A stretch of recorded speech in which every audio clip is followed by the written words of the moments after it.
Hello, we are gonna talk about slavery.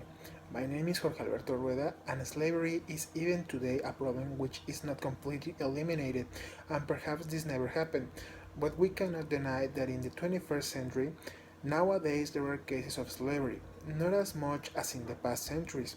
That was something completely natural for the service of the wealthy people, who, although some knew it was wrong having slaves,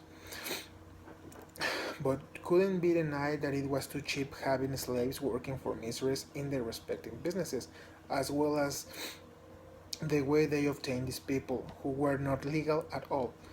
At some times, like in the movie 12 Years a Slave, where Solomon was a thief and later deprived of their liberty.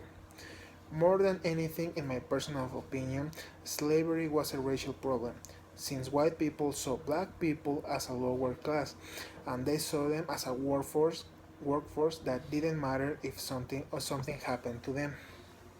But as always, it was a financial question like everything else. For the supremacy, if they could cut costs, it worked for them. Although an owner could say that he have slaves and he take very well of these people.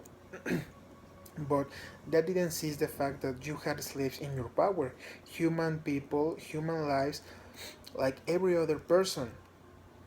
But the backward ideas of those centuries made him see something very natural, very normal, eating with lives anywhere.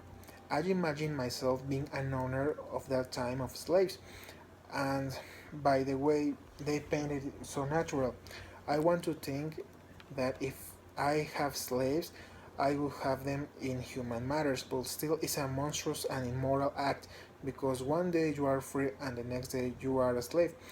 But I hope that nowadays these cases of slavery end one way or another because that act is not living.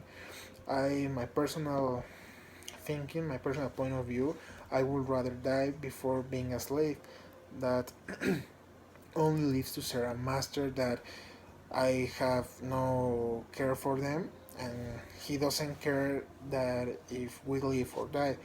And if he does, it's only for the price that this master pay for our lives, for our heads, and they only pay for us to having us in horrible human conditions. And something have to pay for these acts, and I hope they do. So this monstrous act never been repeated again in the history of the human life. But I hope that happen as soon as possible.